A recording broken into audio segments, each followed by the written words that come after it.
welcome to Anaheim Stadium. You, along with 70,035 people, will enjoy the 8th consecutive sellout of the Nippon Denso Supercross Classic in Anaheim Stadium. Brought to you by Nippon Denso Spark Plugs, the official Supercross spark plug, and by Suzuki, works like a single moving part.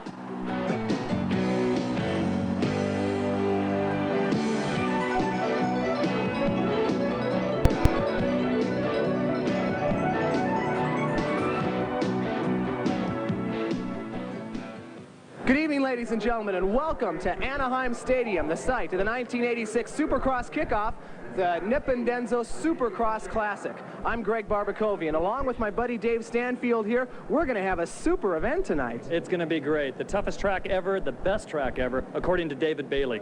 You'll be down on the track with many of the factory stars, so I wonder if you can tell us who should we be looking for to take home the gold? Well, we're looking for Team Suzuki. They're very strong. The Honda team, they've got Ricky Johnson, David Bailey, Johnny O'Mara, the last year defending champion Broc on his Yamaha, and we've got the 1 and 2 plates. That's the Team Green Kawasaki. It's Lechien and Jeff Ward, the Supercross champion of last year. The factory riders are always up on top, but here in '86 with the new production rule, which we'll explain later on, the privateers ought to have a much better shot at the #1 plate. We got plenty of action for you here tonight, and we'll be back at Anaheim Stadium right after this.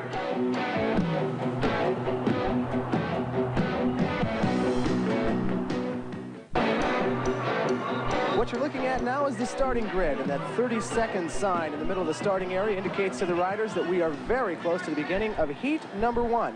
Now this is going to be 8 laps long, and as soon as you see that 30-second sign tilt over to the side, that means that the starting gate, which drops down backwards towards the riders, could drop at any time. That guy in the red jacket's going to go bailing out of the center of the track real quickly. You'll see him running. Here they go. It's the beginning of the 1986 Nippon Denso Supercross Series, and the first rider into the first turn. Whoa, on the inside, number 102 is going to come blasting out of nowhere. Way on the inside, we had a super surprise there. That's Ron Turner, who for the first time ever is racing on a Yamaha, and there he is under his bike. Holy smoke, a tough break for the rider who just got going on a Yamaha this year. He rode Kachivas for the last couple of years. This is the first time he's on a red and white bike, and he ended up bailing. Now we go to another Yamaha rider who's got the lead. This is Mike Beier. Mike used to race Hondas last year, but now you can see that he as well has switched over to the red and white brand. Now Mike has got a support ride with the factory, which means that they don't pay him a salary, but they keep him well stocked in parts and bikes that he can campaign on the circuit throughout the entire year. Behind him in the red jersey, Russ Wageman. Here they are getting ready to come down into that big first corner, and whoa, that Yamaha in second place moving to the outside. That's number 86, Russ Wageman from Canoga Park. Russ Wageman used to race Suzuki's last year for the factory. He was dropped from the team, however. Some injuries hurt him last year. Right now he's battling for his life, and on the inside, a super pass. Wageman in the red jersey, just barely on top of those moguls, as you can see, has now opened up a 2.5, maybe even a 3 bike length lead. Kawasaki's effort back in third place, that's number 17, Alan King. Alan, another rider who's got factory support. Through the moguls and up and over Ricky Johnson's obstacle. That's actually a tabletop hill that's mounted in a corner, which makes it real difficult to traverse. They go over the whoop-de-doos, through the sand, and you'll see him shooting back towards the finish line in just a second. Here we are, number 86, Wageman on top. Second place now belongs to Alan King. Alan's moved into the number 2 spot, so 34, Beier, losing a little bit of momentum there.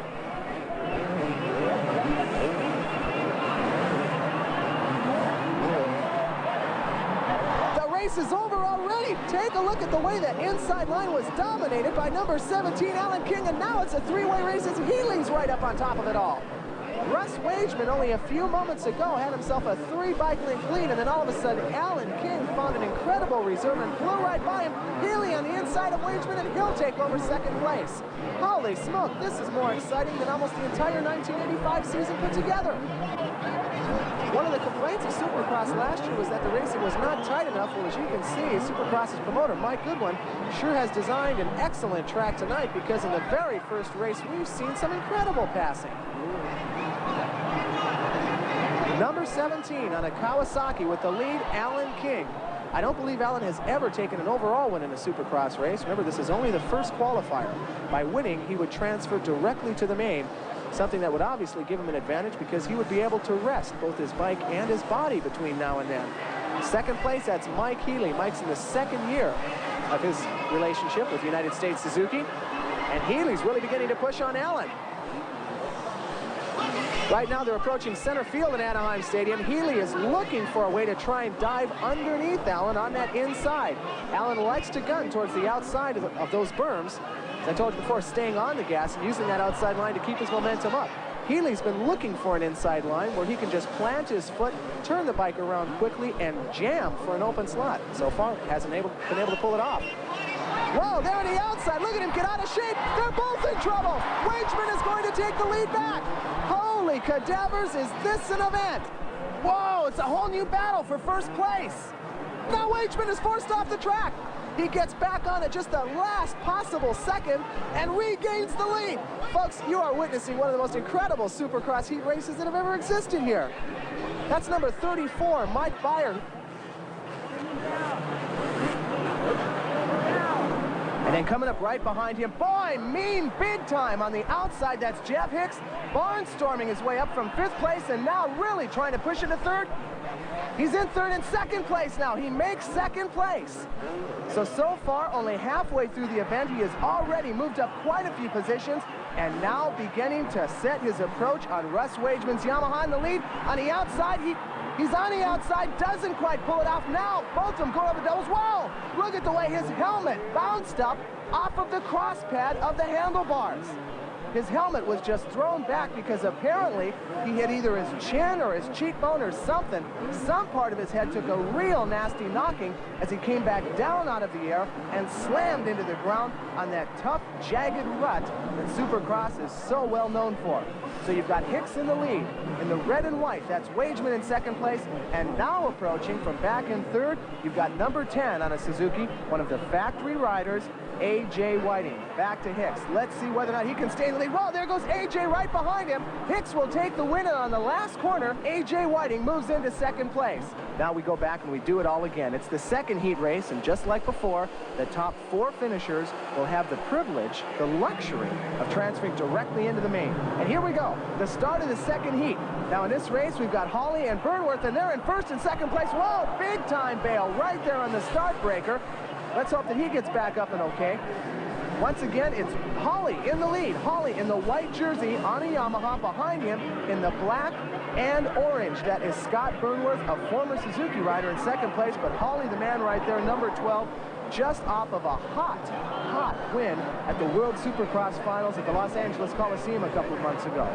Jim Holley was a privateer up until this season, but after winning the World Supercross Finals overall standings, beating quite a few of the world's top Europeans, Yamaha factory saw fit to reward him with a full factory contract.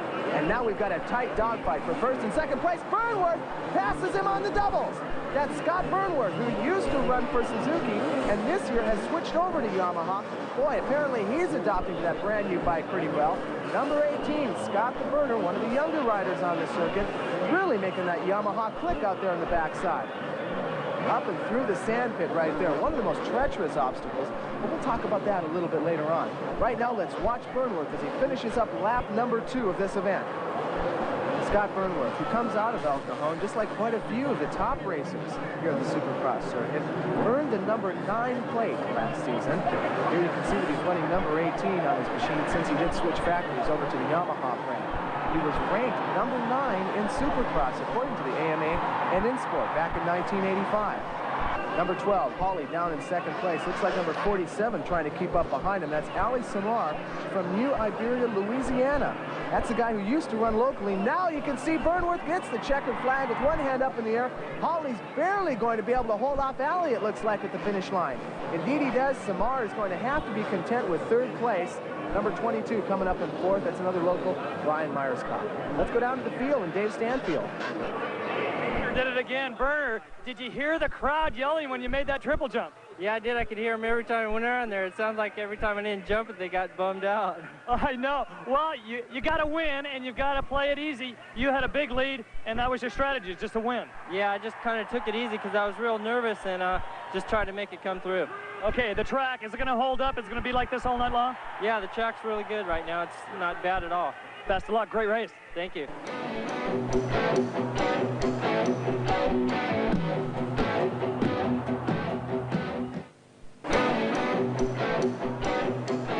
The head man of the Bad Boy Club, Rick Johnson, you're really not a bad boy, but you've got an image kind of similar to Bob Hanna when he was racing. In fact, on the top of your helmet, we see another dog here. Now, what is that?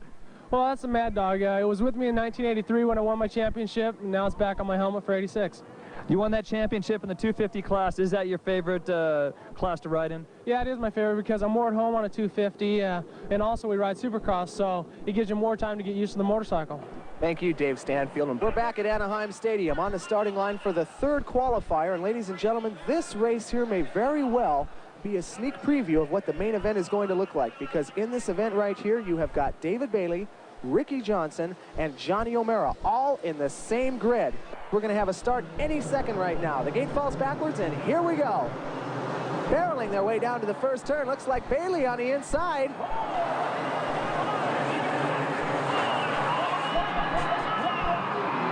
Here they come, blasting onto the corner. Look at that. Ricky Johnson stuffs Bailey in the corner. That's something you're not going to see too often. Ricky, a little bit younger than David, doesn't have quite the experience of the little professor out there on the track.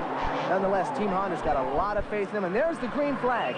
That means that we've got a perfectly legal and safe start, and the race will continue. Remember, this is the third qualifying heat right here.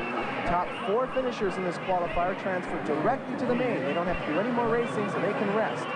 5th place on, they can come back during the semi, and dead last place, well, they're out of it for the entire night. Number 5, Ricky Johnson, the rider that Honda has got a lot of faith in for this coming season, just switched over to Honda from the factory Yamaha. Look at that. That's the reason why Honda's got so much faith in him. He just cleared the triple jumps. Now, he's only the second rider to do that. You saw Burnworth do that just a few moments ago during the second qualifier. And here, apparently, Ricky Johnson feels that he's got to jump over all 3 of them to maintain the gap over his stablemate, David Bailey. Ricky's number 5 in the blue jersey on a Honda. And behind him, number 6, David Bailey, a teammate on Honda, but he's running red. Even though they're teammates, the reason they're running different colored jerseys is because these riders, many of them have different colored sponsors. Whoa, what a pass right there at the finish line. Bailey is able to swoop on down through the inside and go blasting right by RJ. Again, the way to tell them apart is by the colors that they're wearing. They're both on Hondas, but Bailey's in the red and Johnson is in the blue. What we started to say is different sponsors have different colored jerseys, and that's the reason why these 2 stablemates do appear to have the 2 different colors out there. Again, Johnson in blue, Bailey in red. It's halfway through the event right now, and look at the way that Johnson came very close to getting that inside line. Just as that corner you saw right there, that run in the inside slowed him down a bit, while David took the smoother outside berm so that he could maintain the speed that he had going into the corner. Now we better watch out. There's a couple of lapped riders right in front. Bailey with a nice clean cut on the inside. Got that one lapped rider out of the way quickly. Johnson having a little bit of trouble passing the other lapper. Now back down to that treacherous sand pit. You can see the giant roosts of sand that get kicked back up in the rider's face as another rider goes blasting on by.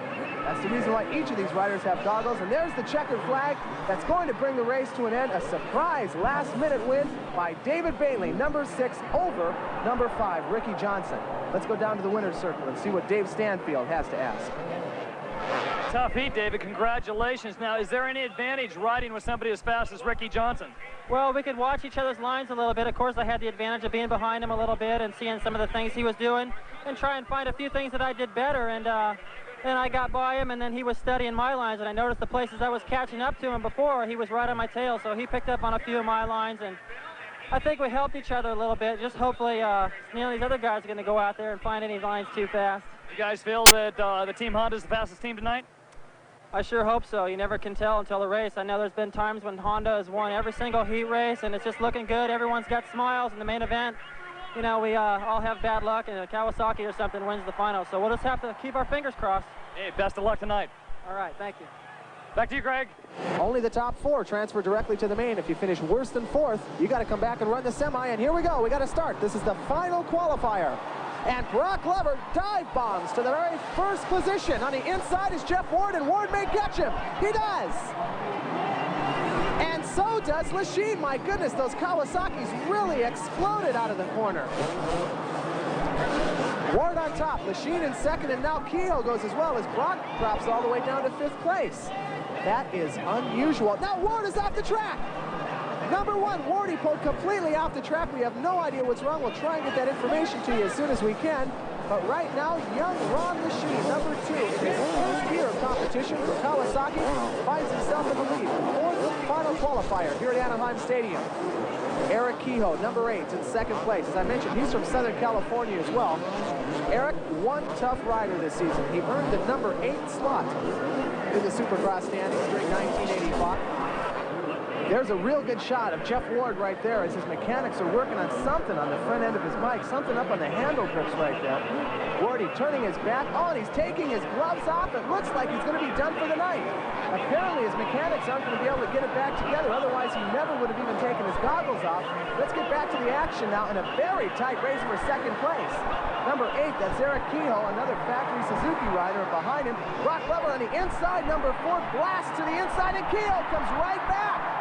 Kehoe did the triples just like we saw Ricky Johnson do a little bit earlier, and that's how he regained 2nd place over the rider from El Cajon. Number 2 in the lead, Ron Lechien. A lot of controversy has been around this youngster this year. He's making a lot of money this season, switching over to the Kawasaki factory. Here's his chance to prove that he's worth every single dollar. Out front, leading the way in this qualifier number 3. You can see the white flag out. That means that there's just 1 lap left to go, a signal to these riders that they can go all out at this point for only 1 further lap. Right now, this is for bragging rights. 2nd place, Glover on the inside tried to pull a block pass off on number 8, Kehoe, but it didn't work.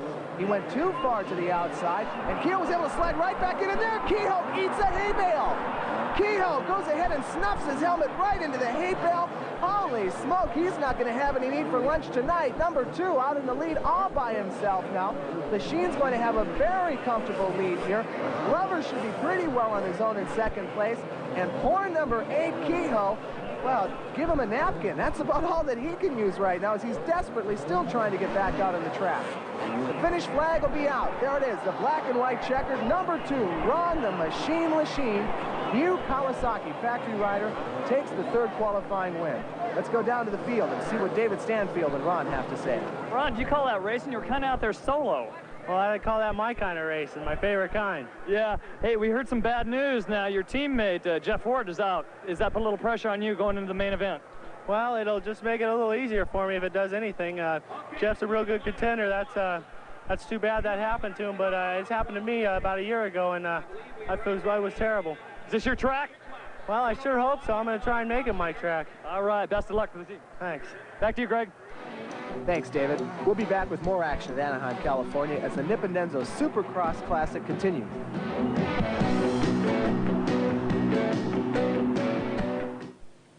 Welcome back to Anaheim Stadium, the Nippondenso Supercross Classic. There's a good look at Johnny O'Mara, number 3. Swollen knee and all, getting ready for the first of 2 semi-events. Now, this is the race for riders who did not finish in the top 4 positions. Remember, positions 5 through 14. Wait a minute. What's this? Jeff Ward, number 1, trying to pull onto the starting gate. The AMA, that's the referee right there in the red jacket, says, no way, Jose. Remember, Jeff Ward took dead last place in that qualifier. We saw the pictures where his mechanics were working on the handle grip, so Ward is not eligible for this race. So let's go back to the starting gate. Johnny O'Mara, number 3, he's staring down at the gate, and he's on the inside. He's going to have a good shot at the hole shot right here. There's number 20 on a Kawasaki trying to bridge around him on the outside. So a great start for the O-Show, a former Supercross champion. He won the title just a year and a half ago. Back out here tonight despite that knee injury, which has really given him a pain. He's only at about 75% after a nasty get-off a couple of weeks ago. Right now in a Kawasaki, starting to move up a little bit behind him, the guy who almost nailed him on the start. And right there, a beautiful pass on the inside, number 20, Rick Ryan from San Jose, as the green flag goes up, and we do have an official start. Ryan went up in the air on one of those small whoop-de-doos, and when he came down, he positioned his bike between Johnny L and the next corner. A very effective way to pass as Johnny was just effectively screen-doored out. Now back to the wide straightaway. That's the start breaker jump you see right there, focusing in on your number 2 rider. Number 3 on his plate, of course, it's the 2nd position, Johnny O'Mara. There's your leader, number 20 on a Kawasaki, Ricky Ryan. Micky is a support rider. Whoa, look at the way he went completely off the pegs, and that sent him into the hay bales. Ryan looked like he was in trouble, and there's another rider down after trying to triple. Ryan looked like he was in trouble off the bat when his foot slipped off the foot peg there. As you saw, he just went bam right into the hay, so that will give the lead right back to the O show.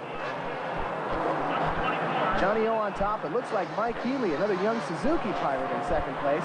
Healey's from just around the corner here at Anaheim. He lives in Costa Mesa. He's been a Suzuki factory rider for all of a year and a half. I take that back, it's been 2 full years now. For the O show with the lead, Healey in second place. It's Honda versus Suzuki here in this 250cc Semar. Johnny flipping away one of his tear-offs right there. That's a thin shield of plastic which repels dirt.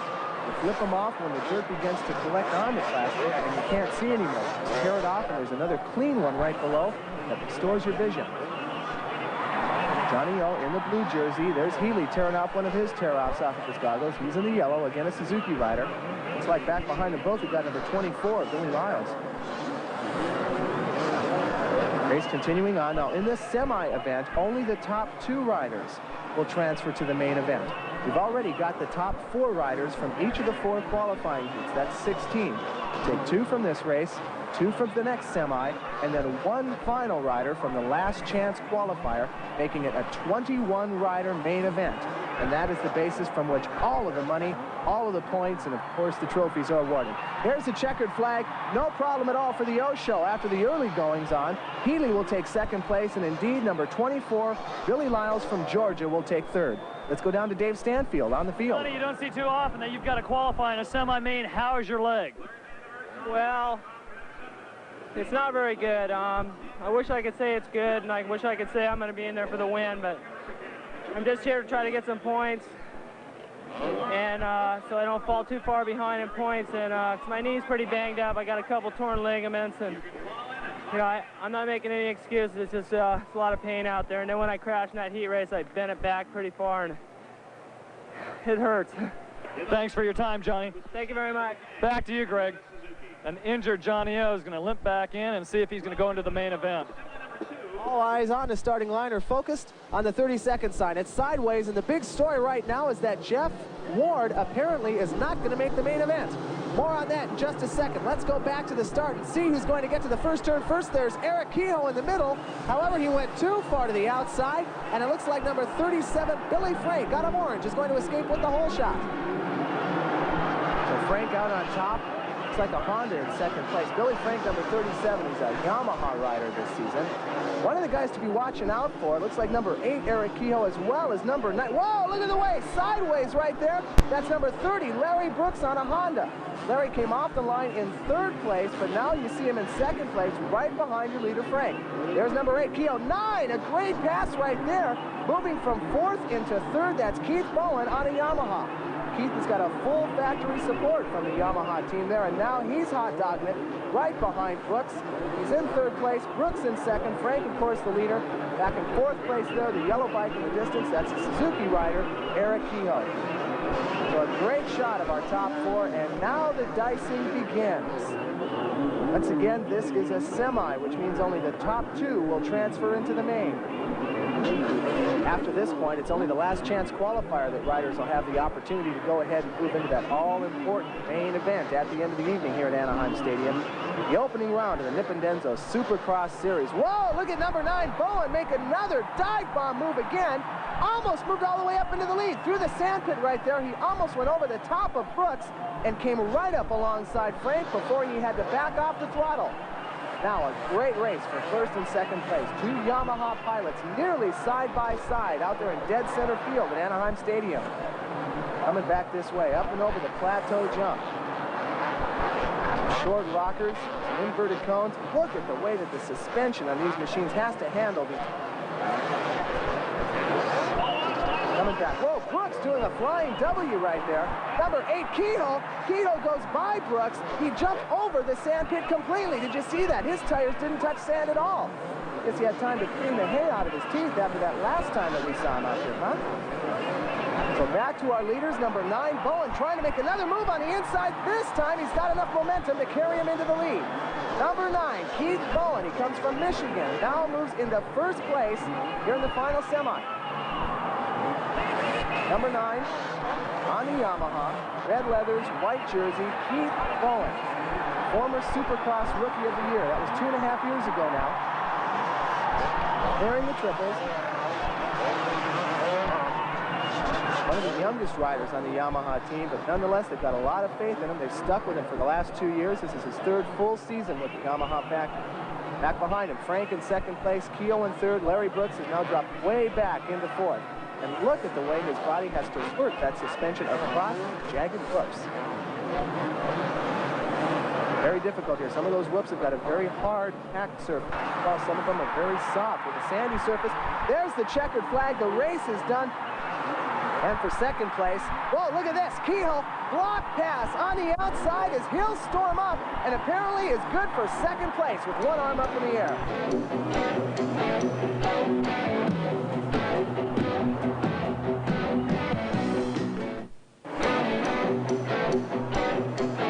Take a look at these vehicles on the starting line right now. Not 2-wheeled, but 4-wheeled. Suzuki quad racers, a very interesting aspect of Supercross. Let's go down to Dave Stanfield for a feature on these vehicles. We are set for the quad racers, and the quad racers, they're something special. They are 4-wheel drive. This is a Suzuki one. The winningest motocross rider of all time, Bob Hurricane Hanna. What are you doing on a quad racer? Oh, I ride them for fun. Yeah? Can you tell us a little about the machine? Well, they're the newest thing in the ATVs, you know, 4 wheels, pretty safe. You know, we come to that, you know, the whole family can ride them. They race them in the desert, the snow, the mud, the mountainous terrain, and, you know, all sorts of things. The farmers are using them for towing light loads and just driving around the farm. They use them for all sorts of stuff like that. Basically, they're just fun, easy to ride, and safe for the whole family, you know, and that's the biggest thing they're trying to do it. And the one most important thing is when you ride them, they may be safe, but you still wear a helmet all the time. All right, good job. Let's get ready for the race. Thanks. Thanks a lot, guys. Well, now that you know a little bit more about these Suzuki quad racers, let's see what they look like in action as they take the field out here at Anaheim Stadium. Well, looks like we've got a couple of guys going a little wide off there to the side. And here, one of them, holy smoke, he got lifted completely off the seat as he almost went up the side of one of the ramps there. These things can get out of control, just like any motorcycle, especially if they're not ridden under proper supervision. Take close note. You'll see that each one of these racers has got a helmet, shoulder pads, boots, gloves, and protective jersey and leathers on. Now we'll get a good look at our leader. There he is, number 309, Tim Dixon. Hasn't been racing him all that long, but he's got the top slot right now. And behind him is Paul Nicholson, rider from Canyon Country, slicing towards the inside. Look at that. Even though they're on 4 wheels, they still have ways to go side by side out there on this Supercross track. Good little 2-lap race here with the white flag out. And these things may be twice as wide as motorcycles are. Nonetheless, none of these riders are afraid to go elbow to elbow as far as action goes. A race is a race, whether you're on 2 wheels or 4 wheels. And these guys all know how to go for it. Keep in mind, all of them are Suzukis.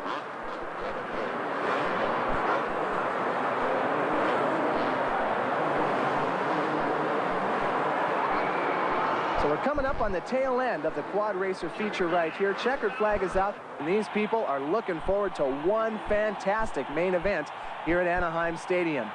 We've got some prep work to do as well, getting our cameras into place for the main. We talked with one of our TV producers a little earlier. Let's see what he had to say. With me, the television producer of the World Supercross Association and Stadium Motorsports events, John Bradley. John, the event itself is quite spectacular, but filming the event is equally spectacular. It sure is. They've become real TV events, Supercross has. Tonight, for example, David, we've got 22 broadcast cameras here. We've got crews from the 3 major network affiliates, ABC, CBS, NBC. We've got crews from all the major cable companies, ESPN, WTBS Superstation, USA. We've also got local independent cameras from all those stations. We've got cameras and crews from Japan, from Australia, from Europe. We also have 4 cameras here from Moto Video, which is the arm of the Stadium Motorsports Company, which does all the home video for Supercross. We have 35mm cameras here tonight also for the movie Whole Shot, which is going to be released. This show is being done with 7 cameras and a state-of-the-art $1 million television truck. 7 cameras, 7 different locations, 60 in our crew tonight. David, I think you have to look at the event, the number of cameras we have here, and realize that it's really become a absolute TV event. Definitely newsworthy. For sure. All right. Thank you, John. Back to you, Greg. And thank you, David Sandfield and John Bradley. Now, the race that all of Anaheim Stadium, all 70,035 people have been waiting for, the beginning of the main event. And here we go. The gate is down, falling backwards towards the riders, and we're off to a start. Looks like Ricky Johnson and Johnny O'Mara and David Bailey getting off to a good one. Whoa, a Suzuki gets backdoored out there, coming through the first corner. Holy smoke, Burnworth. Oh, Burnworth gets knocked down by Ricky Johnson in the second corner of the race. That's the Yamaha factory pilot in the orange and black, and he's under his bike. It's taken him a couple minutes to get back up. We certainly hope he's okay. You can see we got medical personnel right there on top of it, but he's getting back up and walking back towards his bike. So now let's go back to the leaders. Up in the top spot, you got Ricky Johnson in the lead. Whoa, there's another bale in the sand. That looks like Broc Glover. And indeed it is. Broc, number 4 from El Cajon, one of the favorites to this race, can only watch as the entire rest of the field goes by him. So Ricky Johnson's got Burnworth out of the way. He's got Glover out of the way. Those are 2 very major riders in this race, and so Ricky can breathe a little bit easier as the green flag is out and we've got an official start. Look at the lead that RJ is sitting upon. His very first race of the 1986 season for the Honda factory, and certainly he is putting on a great show. There he is, tripling the jumps, just like we saw him do earlier during qualifying. Ricky Johnson with about a 4, maybe even a 5-second lead at this point, which is real nice to sit on in the early going of the race. During last season's event, we were running 2 12-lap main events, but we threw that out for 1986 as these guys are running 1 winner-take-all main event. Whatever happens here is the basis upon which all the points and all the money is going to be going out. Number 5, Ricky Johnson from El Cajon, again sitting on a nice little gap over what looked to be number 11, George Holland. What's this? 3 and 6, that's Bailey and O'Mara right now battling it out for what I believe is 4th place. Now moving up into 3rd is Bailey. That'll drop O'Mara back down into 4th.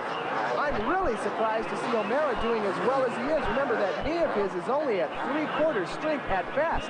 But Bailey right here, number 6, now trying to make a move on number 11, George Holland. We'll go back to them in just a few minutes. But first, again, let's look at the big lead that Ricky Johnson is sitting on. Once again, jumping over all 3 of those jumps. And you can't see it from that angle, but the people sitting in the stands behind those 3 jumps going crazy, leaning over the rails and waving to the riders as they come by.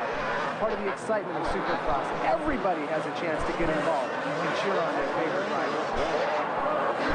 So it's the early going. RJ number 5.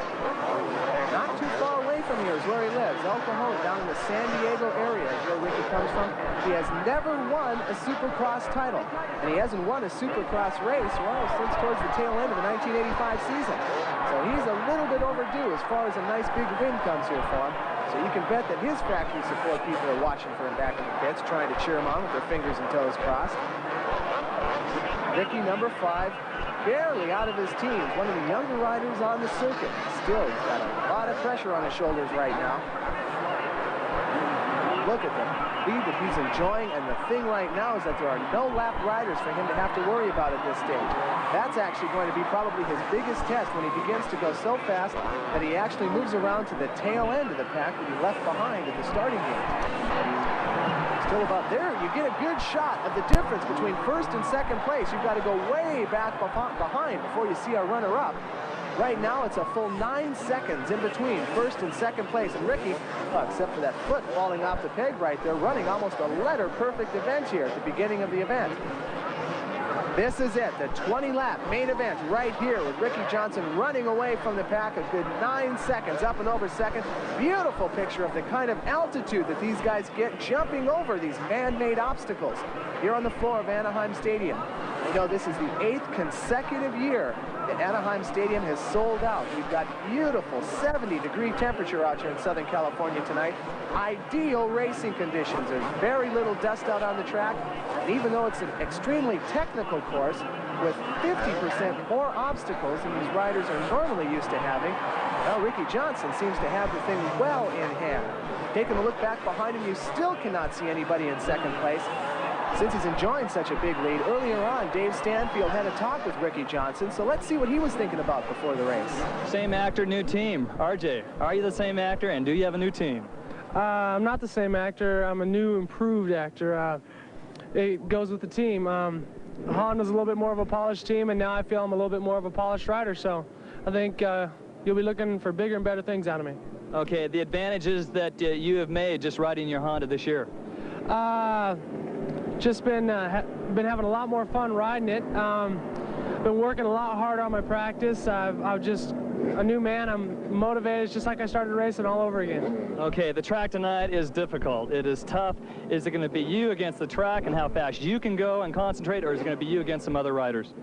Well, I feel if I go out and put myself up against the other riders and feel that I got to beat them, that it's I'm going to be beating myself into the ground. So what I'm going to do is go out and ride my own race and just get around the track as fast as possible and just do everything the best of my ability. You know, I heard one rider he was talking about, he says, look, when you start the race, you're racing so fast, you're so hyped up, you have to keep that up for 20 laps. Oh, definitely. Everybody's worked hard, you know, this year. They're going to be fast, so if you let up for 2 minutes in a 20-lap race, you're going to be done. Best of luck. Thank you very much, David. Thanks, Dave. Good interview. Now let's go back to live action. A little bit earlier, we were talking about how Ricky Johnson is going to have to start facing the back end of the pack. Sure enough, the rider he's approaching right now is the very same rider that he tangled with in the first corner of the race. Remember when he and Scott Burnworth tangled? Scott Burnworth ended up underneath his machine, and it took him quite a while to get going again. Well, Burnworth very obviously is a lap down at this time. And right now, Ricky Johnson's job is to get around the burner just as quickly as he can so that he doesn't lose that precious 9-second lead that he has. Well, there you can see Bailey already is beginning to catch up back behind him. You got to begin to wonder, perhaps could Burnworth be a little irked at what happened early on in the race? Could he be intentionally holding number 5, Ricky Johnson, back? That's part of team racing right here, and that is exactly what we're looking at. Into the big berm. Now they'll approach the triples. Whoa, there's the difference between first and second place, as Ricky Johnson did all 3 and Bailey chose only to do 2. Now probably a safety factor there. Reason why David didn't want to land on top of Ricky had Ricky not gone for all 3 of them at once. Whoa, some tight racing going on right here. Yeah, get out of the way, photographer. We want to get a look at this. It's the race for first place. This is the closest we have ever seen our top 2 finishers here tonight. Number 5 in the blue jersey from Honda, Ricky Johnson, also on a Honda. Number 6, David Bailey, right back behind him as they cross the finish line. That's a lapped rider they're going by right there. Number 10, A.J. Whiting. He's at least 1 lap down. All along the side of the track, friends cheering them on, waving their fists, pointing to their heads, saying, think, guys, think. We got the youngster, and although he's not old, you got to call him the oldster. David Bailey, of course, has been around for quite a long time, the 2-time Grand National Champion. But Ricky Johnson is only this season beginning his rapid climb up through the ranks. Look at that, over the triples, and this time David Bailey makes all 3 of the triples as well. Remember, since they are on the same factory team, that means they won't be taking any unnecessary chances as far as their racing goes when they get side by side. Nonetheless, only one of these 2 riders can take home the first place check and, of course, all the first place glory. And so, well, you know that they're going to be going for each other should they go side by side. They're just not going to try anything too sneaky on each other. Again, we're looking at those monster roots. Wow, a great pass the way that Bailey went through there on the outside of the sand. He went a lot higher than Ricky, and Ricky very nearly T-boned him right there in the corner.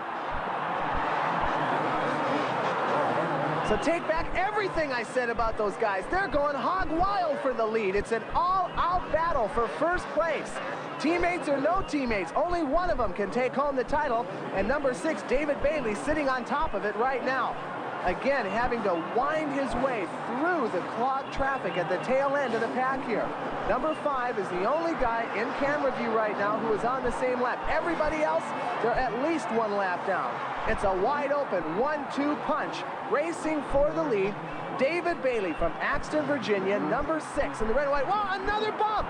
And this time, Johnson is going to use the loss of Bailey's momentum to his advantage as he'll take the lead right back. So Ricky, who started off the race in first place, got held back by Burnworth, then got dropped back into second place by Bailey, is able to go ahead and steamroller right back up into the top slot. Bailey not about to give up. He's less than a bike length down. It's another tight corner just before the finish line. Very nearly side by side as they go up in the air. Ricky now with only 1 bike length of an advantage in between first and second place. Holy smoke, you can run out of breath just talking about this thing. We sure hope you're enjoying all the action at your own home. At this point right now, it looks like we're going to have a little bit of a break in the action. David Bailey down in second place as Ricky right now enjoying, well, it's about a bike length and a half, 2 bike lengths in certain sections of the track. Look at this, Bailey on the inside pulls the lead and takes it back again. That's the 4th time in a lap that we've had the lead change. So at this point, give me a chance to catch my breath. We're going to take a quick commercial break and be right back.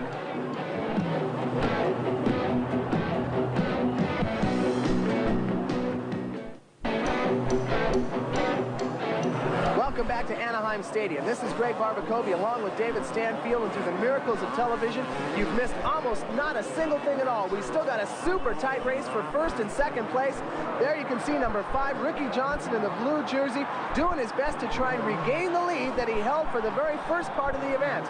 Ricky was the early leader. As a matter of fact, he and another rider tangled in the very first corner of the race. Burnworth went down. Ricky held the lead for the first third. Then David Bailey began his come from behind. Those guys knuckle to knuckle right now. Here, once again on the inside, Ricky trying to take the lead back, but David Bailey says, move over, Sarge, and he regains the lead. So number 6 and number 5, both of them from the very same team that hasn't stopped them from some major league bumping and grinding, though, as both of these guys have been knocking each other and hay bales trying to maintain the precious gap that both of them have held at one time or another in the top slot. There's a very unusual picture right there. Who would have ever thought that you would see number 4, Broc Glover, former Supercross champ, being lapped, and there's Ricky Johnson, a great inside pass, and Bailey gets him back again. Holy smoke, these guys. Now Bailey comes to almost a complete stop, and Ricky Johnson's front tire almost climbed up the back of David Bailey's jersey. They came to almost a dead stop in that very tight corner. Now we're back again to a 3 bike length advantage between first and second place, and the entire Anaheim Stadium crowd is on their feet. We've got over 70,000 people here in Southern California. The 8th year in a row that this has been a sellout. And everybody is on their feet watching first and second place. We've only got a couple laps left right here. We'll see the white flag before too much longer. You can see the spectators leaning over the bars, trying to get within view of the riders so that they can cheer on their favorites. Again, lapping another rider, and you never would expect that they would have to lap number 2, Ron Lechien. He was supposed to be one of the hot dudes in this event. Ron Lechien pulls over. Very nice move on Ron's part. Sportsmanlike. He doesn't want to get in the way of the 2 guys that are still in the front running. Over there by the finish line. No flags yet. White flag will be out before you can say Jiminy Cricket. And first and second place have not changed. They are just as tight as ever. Going by Broc Glover on the outside. A very disappointed Broc Glover. This is not the way that Broc wanted to start his 1986 season. But the little professor, the son of a former American champion, David Bailey.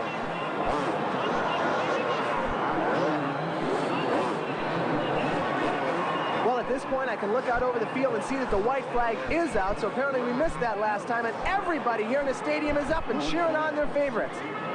Of course, right now, taking a look back over his shoulder, number 6, David Bailey. Boy, a long, hard-fought race for the rider coming all the way out here from Virginia, a former Supercross champion, and he's starting off the 1986 Nippon Denso Series with a blast right here. A come-from-behind blast, nonetheless. Little tough landing right there, as he's probably thinking more about the checkered flag than anything else. And here it comes, the white flag out, the checkered flag is what you see, and David the Bandit Bailey, number 6, the little professor, takes a surprise come-from-behind win here to open up the 1986 Nippon Denso Series. So there you have it, a very tired and an almost unbelieving David Bailey as he shakes his head while approaching the pits. He gets a warm hug from his mechanic down there on the field. David Bailey will be the winner, and the crowd is ecstatic over the best Supercross race that they have seen. He gets a warm handshake from Ricky Johnson, but we're going to go to a commercial, and we'll be back right after this.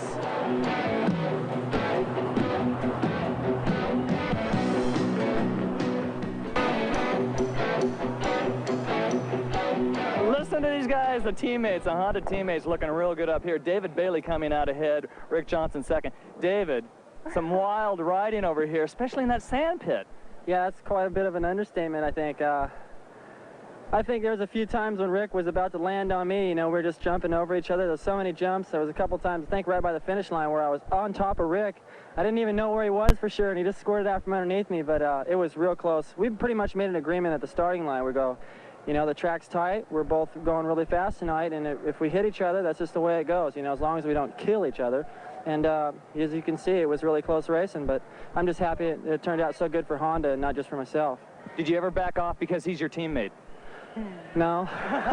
In fact, there was one time these triples over here that I think my dad walked it off. He's got pretty accurate feet, and they're about 13 inches long. And it's 65 feet across that thing, and you don't have very much of a run. There was some rocks and things. And Rick and I both weren't really sure because there was a couple of lappers riding through it, and we were just over in the air going, God, I might be dead, or might be dead when I land. But we just gave it everything we had. Great job. Nice start for the season. Thanks a lot. Thanks for all of your help, Dave. Friends, as we said before, the best Supercross racing we've ever seen. From the very first event tonight, where we saw the lead change hands over 5 times, to the exciting 20-lap main event, where Ricky Johnson and David Bailey put on a show that over 70,000 people are not going to forget for a long time. Now, it's off to Houston as Supercross begins its 1986 season, thanks in part to our good friends at Nippon Denso and Suzuki.